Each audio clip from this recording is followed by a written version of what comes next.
NTA ने उन बच्चों का तो री एग्ज़ाम करा दिया जो ईमानदारी से पढ़ के नीट का पेपर दे रहे थे और उनका फटाफट से रिजल्ट भी आ गया। लेकिन हम बच्चों के बारे में कौन सोचेगा जिनके माँ बाप ने दिन रात मेहनत करके किसी तरह से पेपर लीक करा के हम लोग को दिया था कि हम जैसे बच्चे भी कुछ कर जाएं जीवन में, डॉक्टर बन जाएं।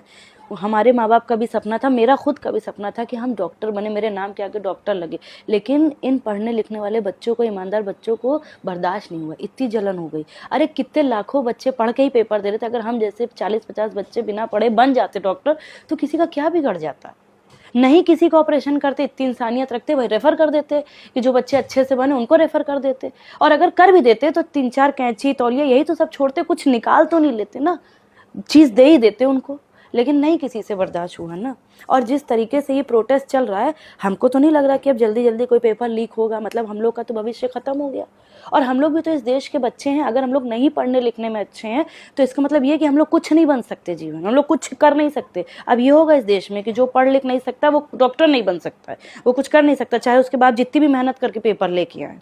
नहीं मेरी इच्छा थी कि हम अपने बाप के बिजनेस को करें, हम परचून की दुकान पर बैठे, मेरे नाम के आगे भी डॉक्टर लगता, कितना अच्छा होता। लेकिन किसी को पड़ी ही नहीं है ना, पड़ी ही नहीं किसी को हम जैसे बच्चों की। मेरी गलती है या उन बच्चों की गलती है कि वो अमीर घर में पैदा हुए, ये उनकी गलती है? ये तो भगवान ने सोचा होगा ना कि चलो आगे चल के डॉक्टर बनेगा, इसको इस घर में पैदा करें।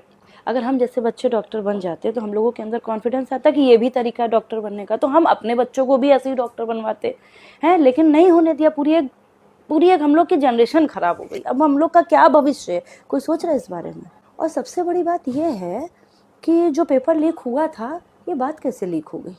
इतनी मेहनत से पेपर लीक हुआ तो ये बात किसने वहाँ तक पहुँचा दी कि पेपर लीक हुआ है? हम चाहते हैं कि इसकी भी जांच हो कि ये बातें कैसे बाहर आ रही है। लीक तो लीक होता है, चाहे पेपर लीक हो चाहे बात लीक हो, ये कैसे लीक हो गई बात? क्योंकि जहाँ तक हमें लग रहा है कि भाई सरकार तो नहीं है इसमें जांच करेगी कि पेपर लीक हो रहा है कि क्या हो रहा है, तो ये किसने पहुँचाई वहाँ तक बात? अब ये वाला जरा सा हल्ला गुल्ला शांत हो तो हमारे जैसे बच्चे भी प्रोटेस्ट करेंगे कि अगर हमारे माँ बाप ने इतनी मेहनत करके हम लोग को पेपर पहुंचाया तो अब हम लोग का क्या भविष्य है?